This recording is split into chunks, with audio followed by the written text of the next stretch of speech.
नमस्कार, आप देख रहे हैं समय साक्ष्य। मैं प्रीति रावत आपके साथ। बात करें उत्तराखंड के मुद्दों की तो हमेशा से स्वास्थ्य सेवाएं जो है प्रमुख मुद्दा रही हैं।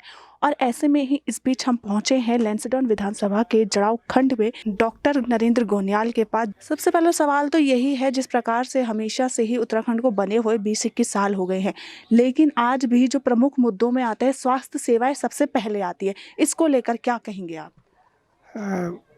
पहाड़ की स्वास्थ्य सेवाएं पहले से ही लचर हैं और ये जो उत्तराखंड राज्य बनने के बाद की जो 20 साल पूरे हो गए हैं, 21वां साल है, इसके बावजूद भी यहाँ पर ये सेवाएं सुधर नहीं पाई हैं। अस्पतालों के जो सरकारी अस्पतालों के ढांचे तो बन गए हैं, बिल्डिंगें बन गई हैं, लेकिन उनमें वो संसाधन नहीं जुटाए जा सके हैं अभी तक। और जो हमारा सीएचसी लेवल का जैसे नैनीडाना में है, तो अब इस वर्ष ये कोरोना काल में जा कर के वहाँ पर कुछ मशीनें, एक्सरे, अल्ट्रासाउंड वगैरह या जो खून जांच वगैरह की जो संसाधन हैं वो इस वक्त अब जुटाए गए हैं। लेकिन उसके साथ न तो वहाँ विशेषज्ञ डॉक्टर हैं, केवल सामान्य एमबीबीएस डॉक्टर होते हैं, न महिला चिकित्सक होती हैं। तो जो गर्भिणी महिलाएं होती हैं जिनको प्रसव कराना होता है, तो उनको केवल वहाँ पहुँचते हैं जो सामान्य रूप से, जो ऐसी महिलाएं जो घर में भी आसानी से प्रसव हो सकती हैं, केवल वो वहाँ पर प्रसव हो पाती हैं, और बाकी और लोगों को रामनगर, काशीपुर या अन्य जगहों पर रेफ़र कर दिया जाता है।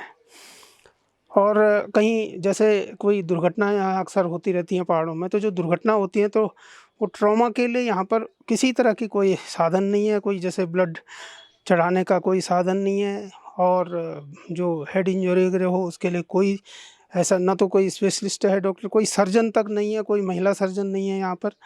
सीएचसी में भी, जो कि यहाँ का ब्लॉक का सबसे बड़ा अस्पताल होता है, और उस वहाँ पर तब भी थोड़ा बहुत संसाधन है, लेकिन जो अन्य अस्पताल हैं जैसे पीएचसी या धुमाकोट, हमारा तहसील लेवल का जो अस्पताल है, उसकी हालत भी बड़ी ख़राब है।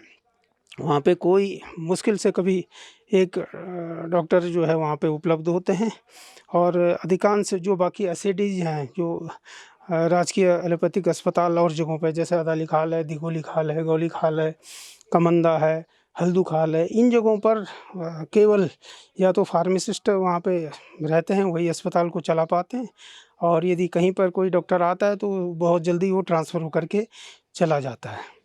तो अस्पतालों की जो हालत है वो तो बहुत यहाँ पे बहुत बुरी हालत है, वो ज़्यादा अच्छी हालत नहीं है। और मैं क्योंकि एक पारंपरिक रूप से मेरे दादाजी भी यहाँ पे रजिस्टर्ड वैद्य थे पहले गांव में, फिर पिताजी भी रजिस्टर्ड वैद्य थे, और मैंने भी गुरुकुल महाविद्यालय आयुर्वेद कॉलेज वहाँ से एक आयुर्वेद की डिग्री ले करके, और मैं आयुर्वेद, और तो हमें फिर इमरजेंसी के लिए कुछ इस तरह की औषधियाँ इस्तेमाल करनी पड़ती हैं। अभी जैसे पैरासिटामोल वगैरह ये तो आम है, आज वैसे भी ऑन द काउंटर वो सेल हो रही है। तो जो जैसे बुखार वगैरह कोरोना काल में हमने यहाँ पर मतलब ये समझिए कि इस तरह के लोगों को जो है यहाँ पे ट्रीट किया है कि शायद अगर वो बाहर होते तो उनके लिए फिर वहाँ वो अस्पताल में भर्ती होना पड़ता। तो क्या लगता है आपको, जिस प्रकार से हमेशा से राजनीतिक मुद्दों में स्वास्थ्य सेवाएं प्रमुख रही हैं और सभी का कहना है कि वह स्वास्थ्य सेवाएं सुधारेंगे, और पहाड़ों में ही बात की जाए तो उनके पास कई योजनाओं की बात करते हैं राजनीतिक दल, उन बारे में क्या कहना चाहेंगे कि इतने योजनाओं के बावजूद जो है पहाड़ अभी भी स्वास्थ्य सेवाओं से कोसों दूर नजर आता है?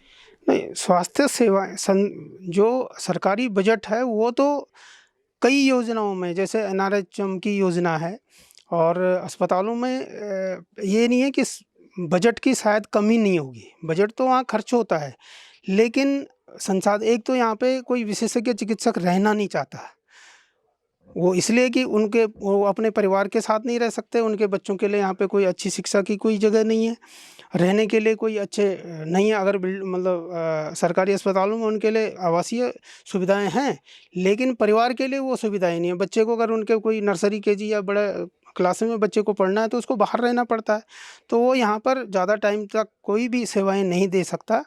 और जो कोई नए आते हैं जो अपना एमबीबीएस करने के बाद तुरंत 1 साल 2 साल 3 साल रहने के बाद वो यहाँ से फिर चले जाते हैं, नए अपॉइंटमेंट बहुत कम होते हैं।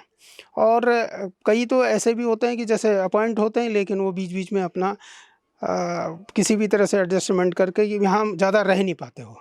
तो आपको क्या लगता है कि जैसे उत्तराखंड को बने हुए लगभग 20-21 वर्ष हो गए हैं, क्या ये स्थिति कभी सुधरेगी आगे? क्योंकि अभी तक जो है यही मुख्य कारण निकल रहे हैं, गाँव से पलायन हो, स्वास्थ्य सेवाओं इनकी वजह से हो रही है। खेती की बात आपने करी है या बंदरों की वजह से आप बिल्कुल भी इतने परेशान हैं, कोई खेती नहीं हो पा रही है, चीड़ की बात आपने करी है। क्या लगता है आपको ये स्थिति कब तक सुधरेगी?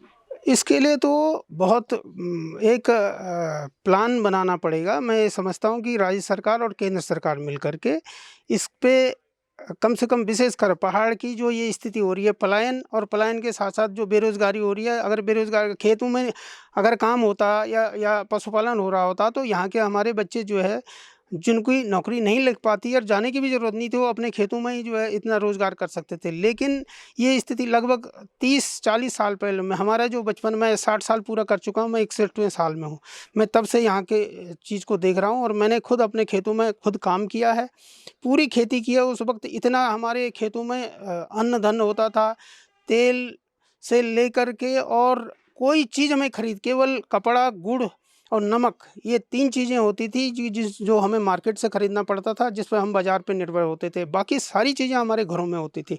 तो जब तक वो व्यवस्था यहाँ पर नहीं लौटाई जाती, यहाँ पर ये चीड़ के पेड़ों को आवासीय क्षेत्रों से हटाना पड़ेगा और उसके बाद लोगों को जागरूक करना पड़ेगा। उनको सरकारी योजनाओं के तहत, जैसे मनरेगा वगैरह है, उसके तहत या अन्य कोई योजनाएँ के साथ जोड़ विभिन्न विभाग जैसे कृषि विभाग है, उद्योग विभाग है, उद्यान विभाग है, इन सभी विभागों को एक साथ लेकर के और हर गाँव में जो लोग मौजूद हैं, जो लोग बाहर गए हैं, अब कई युवक ऐसे हैं कि जो 8-8 10-10 हज़ार की नौकरी में बाहर गए हैं, तो वो बाहर जाने के बजाय अच्छा वो कि यहाँ आकर के काम करें। लेकिन उसको सरकार को और यहाँ के जो जनप्रतिनिधि हैं, उनको आगे आना होगा।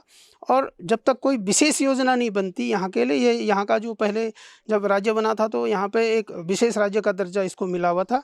तो जैसे हिमालयी राज्य हैं हमारे, जम्मू कश्मीर है, वो अलग तरह का राज्य है, या हमारे पूर्वोत्तर के जो राज्य हैं, तो उस तरह की सुविधाएँ हमें यहाँ जब तक नहीं मिलती हैं, तब तक नहीं होगा। दूसरा जो है, जो पलायन के साथ-साथ यहाँ पे एक और दिक्कत आ रही है, आप उस मुद्दे को शायद लाएँ कि जो यहाँ पर जो हमारा परिसीमन था, हमारे जो जैसे राज्य बना, राज्य बनने के बाद जो दूसरा चुनाव हुआ, उसके बाद जो है लगभग 2007 में जो चुनाव हुआ था उस वक़्त, तो उसमें हमारी जो विधानसभा थी वो धुमाकूट थी। और इस तरह से पहाड़ी क्षेत्रों में कुछ विधानसभाएँ बढ़ी थी, लेकिन अगले परिसीमन के वो जो परिसीमन हुआ, जनगणना में यहाँ की गणना कम हो गई जनसंख्या, और उसकी वजह से यहाँ की लगभग 5-6 सीटें जो हैं इस क्षेत्र की, हमारे गढ़वाल क्षेत्र की, वो कम हो गई। तो धुमाकोट के बजाय अब हमारा विधानसभा लेस डाउन हो गई। तो हमारे जो जहाँ पे अगर धुमाकोट में तहसील स्तर पर हमारे यहाँ विधानसभा क्षेत्र था, तो यहाँ पे एसडीएम रहता था, यहाँ पे तहसीलदार होता था, यहाँ पे अधिकारी होते थे। अब ये स्थिति हो गई है कि यहाँ पे अक्सर जो है तहसील लेवल पे ना तो कभी एसडीएम रहते हैं, कभी तहसीलदार रहेगा, कभी एसडीएम रहेगा, कभी कोई भी नहीं रहेगा। और चार्ज जो होता वो या तो थैलसेन के एसडीएम पे या किसी चौबटा खाल या लेस डाउन के एसडीएम के पास होता है। तो यहाँ जब विधानसभा हमारी यहाँ से हट गई है, तो उससे क्या होता है कि यहाँ के जो अधिकारी और कर्मचारियों का जो तंत्र है वो भी ढीला हो जाता है और यहाँ पर अधिकारियों की नियुक्ति नहीं हो पाती है। 1979 से जो है मैं आंदोलन से जुड़ गया था और अंत तक मैं आंदोलन से जुड़ा रहा। वो बेशक हल है कि मैंने जो है वो प्रमाण पत्र नहीं लिया है सरकार का, तो मेरे जैसे कई लोगों ने अपना जीवन का बहुत महत्वपूर्ण हिस्सा, जब हम बहुत कुछ कर सकते थे, हमने वो आंदोलन में गुजारा। और जो आज की हालत है, इसके लिए हमने वो आंदोलन नहीं किया था। हमने जो आंदोलन किया था यहाँ के जो उस वक्त जो हरियाली थी, जब हमने आंदोलन किया था तब भी उत्तराखंड लगभग काफ़ी कुछ हालात में ठीक था, लेकिन उस वक्त संसाधनों के लिए किया था। आज गांव में सड़क जा रही है, पानी की भी योजनाएं हो रही हैं, सारी योजनाएं हो रही हैं, लेकिन यहाँ लोग नहीं हैं, यहाँ पलायन बढ़ता जा रहा है। और यहाँ की परिस्थितियाँ जब जैसे जैसे विकट होती जा रही हैं, बेरोज़गारी बढ़ती जा रही है, तो यहाँ से पलायन ज़्यादा बढ़ता जा रहा है। तो जब तक पलायन को हम तभी रोक पाएंगे जब यहाँ पर विशेष कार्य योजना के तहत यहाँ के लोगों को यहाँ रोका जाएगा, उनके लिए संसाधन जुटाए जाएंगे, उनके लिए शिक्षा व्यवस्था, रोजगार, स्वास्थ्य, सड़क, सारी सुविधाएं एक साथ करके एक योजना के तहत अगर जब तक पहुंचाई जाएंगी, तब जा कर के यहाँ का विकास हो पाएगा और तभी लोग यहाँ रुकेंगे, नहीं तो यहाँ से पलायन ये निरंतर बढ़ता जाएगा। चलिए बहुत-बहुत धन्यवाद समय साक्ष्य में आपने अपने तमाम विचार रखे हैं उसके लिए। जी, धन्यवाद आपका भी। यह था हमारे साथ डॉक्टर नरेंद्र गोयल, जिनका कहना है कि स्वास्थ्य क्षेत्र में अगर यहाँ पे स्वास्थ्य क्षेत्र की बात की जाए या पलायन को रोकने की बात की जाए, जब तक इन पर काम नहीं होगा तब तक गाँव का विकास आगे नहीं बढ़ पाएगा। और ऐसे ही अन्य मुद्दों के लिए भी बने रहें हमारे साथ और देखते रहे समय साक्ष्य। मैं प्रीति रावत अपने सहयोगी राजेश के साथ।